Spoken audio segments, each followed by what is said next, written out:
Fala pessoal, tudo bom com vocês? Meu nome é Felipe Bonato, esse é meu canal Luz e Certeza e eu sou psicoterapeuta pelo IPC e te atendo aqui também. Se você quiser ter uma sessão comigo, é só você deixar nos comentários ou mandar uma mensagem lá no meu WhatsApp. Hoje eu quero falar com vocês sobre um assunto muito específico. É um assunto para os jovens e para aqueles também, né, que se sentem perdidos na vida ou se sentem de uma forma que não tenha se encontrado ainda. Sempre tem um jeito da gente se conhecer melhor, sempre tem como melhorar. Eu sempre falo isso para meus pacientes, não é uma frase de psicólogos e terapeutas para tentar trazer a pessoa para cima, mas é uma frase realmente verdadeira. Sempre tem como a gente melhorar em qualquer situação das nossas vidas. Fica aí, enfim. Eu quero trazer então para vocês aqui a escolha. Na maioria das vezes, quando a gente é novo, a gente não sabe fazer a escolha certa, a escolha ideal sobre um curso determinado que a gente quer fazer. Então a gente é empurrado da nossa vida que a gente tem aos 17, 18 anos, quando a gente sai do ensino fundamental, do ensino médio, para a gente escolher realmente o que a gente vai fazer para o resto da nossa vida. Isso basicamente já é uma loucura, né? Só de pensar. Hoje em dia as pessoas já pensam mais dessa forma que não tem como escolher o que você quer para sua vida aos 17 anos. E tem alguém que vai acertar. A gente olha e fala, mas tanta gente já acertou, tanta gente conseguiu escolher e continuar até hoje no que quer. Mas se a gente pegar em porcentagem, via de regra, vai ser 5%, 2%. A maioria das pessoas vão fazer algo que não querem para se mostrar ou para para forçar alguma coisa. E quando a gente escolhe isso, quando a gente está no ensino médio e está com essa maturidade, a gente escolhe isso como um sentimento de repulsa sobre algo que a gente quer. Esse sentimento de repulsa a gente sabe que é algo que a gente não quer. Então, na maioria das vezes, a gente vê um curso que a gente pensou ou às vezes tem na família, a gente pensou um curso, por exemplo, tem que dar um exemplo mais específico, uma engenharia civil, porque meu pai é engenheiro civil, meu tio é engenheiro civil, e é isso que eu vou seguir. Só que você vê uma certa repulsa naquilo. Então você não consegue falar não ao mesmo tempo, mas vai do mesmo jeito, porque a gente não tem muita voz quando a gente tem essa idade, né? Basicamente as famílias brasileiras são assim. Se você tem pais que pedem para você o que você quer, você já está em outro patamar, tá? Isso também não vai ser de todo bom, porque eles vão te dar uma abertura maior que às vezes você vai se aconchegar e vai querer ficar no aconchego, tá? Consigo entender? Você vai querer ficar nesse conforto, né? De, putz, vou ter que trabalhar quando, né? E isso também vai te trazer uma parte ruim. Então, qual seria o certo? O certo se dá por várias e várias maneiras. A pessoa que ela é cobrada há muito tempo, ela vai persistir muito, vai doer muito a cabeça dela para ela escolher algo perfeito. E se ela não tiver a cabeça de que ela precisa mostrar algo para alguém, ou se ela está olhando para aquele curso como meio de alguma coisa no final, sim, está correto esse pensamento. Porém, a gente tem que ver as nossas inclinações. A gente olha muito, quando a gente está nessa fase, para o curso em si. Então, a gente olha, por exemplo, o direito como um curso robusto, um curso que eu tenho que ler muito, que eu tenho que entregar muito, e a gente não olha para o depois do curso, para o pós-curso, que é o que realmente você vai fazer para o resto da sua vida. São 5 anos que você vai estudar, mas o resto da sua vida não vai ser da mesma forma que você passou esses 5 anos. Então, o pós-curso é o mais importante. O curso na prática de direito, você ser advogado depois, é uma prática totalmente diferente. Então as pessoas às vezes elas têm essa inclinação para o direito, mas elas não vão por causa do curso, porque vê o curso como chato. E isso em outras áreas da sua vida. E por que eu tenho que dizer isso de uma forma específica para os adolescentes? Porque quando a gente tem de 20 a 30 anos, a gente pode errar, né? Dos 20 ao 30, todos que já passaram nessa fase, incluindo eu, né? Dos 20 ao 30, quando a gente olha pra trás, é como se, putz, eu podia ter errado mais. Eu podia ter feito coisas mais... ter ter lutado mais com a vida, ter buscado mais outras coisas, para eu ter me testado realmente. E é isso que eu quero que vocês pensem. Dessa fase você pode errar. E vai ser bom, vai ser muito bom você errar. Você entrar no curso, ver que você não quer sair dele. Você vai ter uma espécie de olhar negativo quando fizer isso? Vai. Mas vai ser muito pior se você passar o curso inteiro com essa mágoa, com esse olhar de que você não nasceu para aquilo e terminar aquilo e depois ter que escolher outra coisa. Consegue me entender? Porque depois dos 30 aos 40, a gente não tem uma segunda chance. Dos 30 aos 40, hoje, os 30 aos 40 é o novo 20 aos 30, né? Antigamente. Antigamente, dos 10 aos 20 anos, a pessoa já estava, já chegou aos seus 20 anos já sabendo o que quer, já trabalhando, né? Porque era outra fase. E agora a gente está dos 20 aos 30, é a nova juventude para você se tornar um adulto. E quando você realmente se tornou um adulto, que não tem como mais olhar para trás, que seria dos 30 aos 40 anos, você não tem segunda chamada. Você não pode errar. Aqui você tem que entregar tudo de si. Porque depois que você passar dos 40 aos 50 anos, você já não vai ter a vitalidade que você teve ali. Aqui é o momento de você entregar tudo, de você ter escolhido o curso certo e realmente se forçar. E por que eu tô falando em datas para vocês? Porque na minha época eu também pensava na mesma coisa que vocês. No amanhã, no depois. Mas eu não pensava nos 5 anos em diante. Eu não pensava nos 10 anos que poderiam vir. E quando a gente olha e fala, putz, 5 anos, 10 anos, em 5 anos você pode ser uma nova pessoa, em 5 anos você faz outro curso, em 5 anos você pode virar expert num assunto. E a gente está numa fase da nossa vida, numa fase da internet, que a gente acha que o que acontece é tudo imediato. E esse imediatismo vai te tirar a verdadeira felicidade. O verdadeiro olhar para a vida, a verdadeira realização, a realidade em si que se impõe em nós. Então, quando a gente fica muito no celular, nos meios digitais, nas mídias sociais, a gente tende a olhar para a vida como uma espécie imediatista. E essa espécie imediatista vai nos dar essa dopamina severa, essa dopamina ruim para nós. E depois teu cérebro não vai entender mais nada. Que eu não estou falando de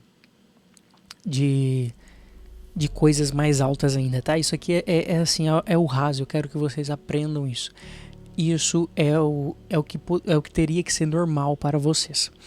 Então, se a gente se deixar levar por essa dopamina imediata, a gente vai buscar os vícios. E quando a gente busca os vícios, a gente olha para a nossa vida como uma vida fragmentada.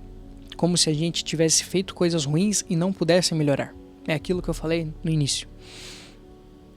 Quando a gente olha para essa vida, para essas coisas pequenas que a gente fez como coisas erradas e a gente se culpa por isso, a gente não tem nenhum lugar para ir. A gente não vai nem para cima e nem para baixo. A gente se culpa e a gente fica num lugar estático. E nesse lugar estático é onde a gente não consegue fazer nada. E não fazer nada é você se afundar mais nos vícios. E vícios aqui pode abranger tudo, tá? Desde pornografia até os seus hábitos, que é o que vira, o vício vira um hábito ruim.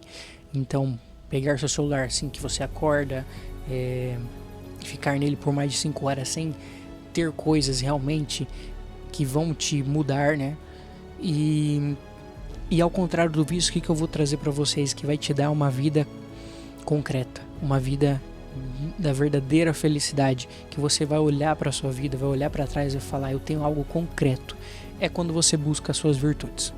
E buscar as virtudes é um hábito mais difícil, porque os vícios é prazeroso, os vícios são felicidades momentâneas que a gente vai ter a tendência de ir para lá. E as virtudes não, as virtudes a gente tem que trabalhar dia após dia, a gente tem que fazer pequenos passos para a gente conseguir uma virtude. E quando você tem uma virtude e você fala, nossa, consegui melhorar, você cai num vício de novo, e aí começa de novo. Eu vou te falar, isso é o caminho para sua felicidade, para sua realização pessoal, tá bom? Então, a história que você conta para você mesmo, na sua cabeça, que se passa na sua cabeça, é sempre do vitimismo. Veja bem, quando eu penso sobre o que me aconteceu, sobre como que a minha família é, sobre o que eu tô fazendo agora da minha vida e o que eu vou escolher pro meu futuro, é me colocando na minha cabeça, nesses pensamentos que eu tô pensando, como se eu fosse personagem da minha vida. E sendo personagem da minha vida, eu me deixo levar. Eu me deixo as outras pessoas escolher o que eu quero, eu me deixo fazer as coisas pelos outros, e isso vai fragmentando, vai dando fragmentos da sua vida que são coisas que você não é. E isso a gente vai depois, quando a gente tiver um amadurecimento maior aqui, pensando em 20 a 30 anos, a gente vai olhar com uma certa frustração para a nossa vida, de que a gente fez o que a gente não gostaria, de que a gente foi levado a isso, de que a culpa é totalmente dos outros e não minha. E isso é gostoso para nós. Esse vitimismo é gostoso. Você vê essas pessoas que ficam toda hora se vitimizando, elas gostam da bajulação. A gente gosta, todo ser humano gosta, tá? E eu quero que vocês não gostem mais disso. Quando você perceber isso, que você mude isso na sua cabeça, de que eu não sou o personagem da minha história, mas eu posso ser o autor da minha história. Ser o autor da sua história é buscar as virtudes, é construir uma vida concreta, é olhar para o futuro de que o que você quer ser, o que você realmente quer ser. Meu pai falou para mim que eu preciso fazer agronegócio. Eu não tive força para bater, eu não tive força para falar que não, que o que eu queria era psicologia. E então eu fui para agronegócio. Eu fiz agronegócio, eu me formei em agronegócio. Eu trabalhei no sítio, eu ainda faço coisas no sítio, mas eu tive uma vida que não era minha. E quando eu realmente me toquei que eu poderia ser autor da minha vida, eu parei de culpá-los. Porque a culpa também não é deles. A culpa foi minha primeiramente, pois eu não tive força de bater de frente. Eu não tive força de falar realmente o que eu queria. Porque a minha voz na minha cabeça era que eu era um personagem. E nesse personagem eu ocupava eles. E a roda ficava ali, os meus limites ficavam ali.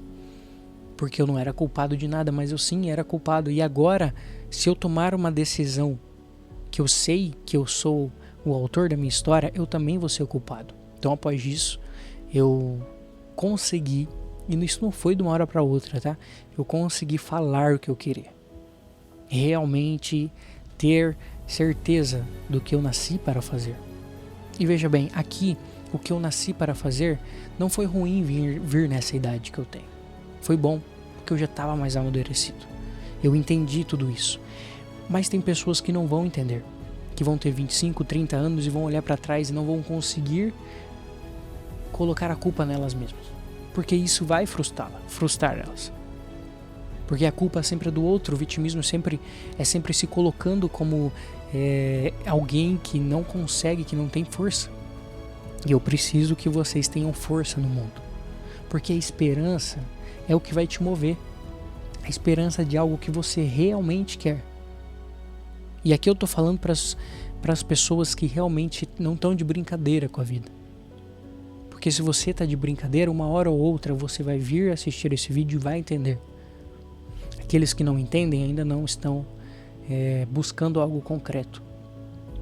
Porque a gente sempre pode mais, a gente sempre pode melhorar mais. E a gente tem um caminho que pode ser seguido e esse caminho pode ser muito bonito. Mas não vai ser bonito se a gente não olhar para dentro, não olhar para nós mesmos. Tá bom? Então, você não tenha medo de errar, não tenha medo de confrontar a sua vida. Mas olhe suas inclinações, olhe seus temperamentos, olha tudo isso antes de você fizer uma escolha. Tá? Olha o que você realmente nasceu para fazer. Se você se dá bem em matemática, continua seguindo. Então, o rumo da matemática, se você gosta disso. Não vá para o lado da medicina só porque as pessoas colocaram que medicina é o maior curso, é o melhor curso da vida. Realmente, medicina vai te trazer um aporte financeiro muito bom. Mas se não é isso que você nasceu para fazer, você vai ser um médico frustrado. Tá? E o que a gente vê hoje nos meios de curso são isso. A medicina, como ela é a primeira, muita gente inteligente que está estudando para passar em algo, ele também acha que tem que buscar a medicina. E não é o que eu vejo muita gente fazendo errado. É ele olhar para as inclinações dele, porque ele vai ser muito mais feliz fazendo outra coisa e não aquilo. e não se frustrar. Porque a verdadeira realização na sua vida vai ser o que Deus escolheu para você. E o que Deus escolheu para você é a que a sua inclinação te pede, te mostra todos os dias de sua vida. Beleza? Tem vídeo sobre os 4 temperamentos aqui no canal, vocês podem assistir lá que vocês vão entender os seus temperamentos, quais são as inclinações de vocês, e tem também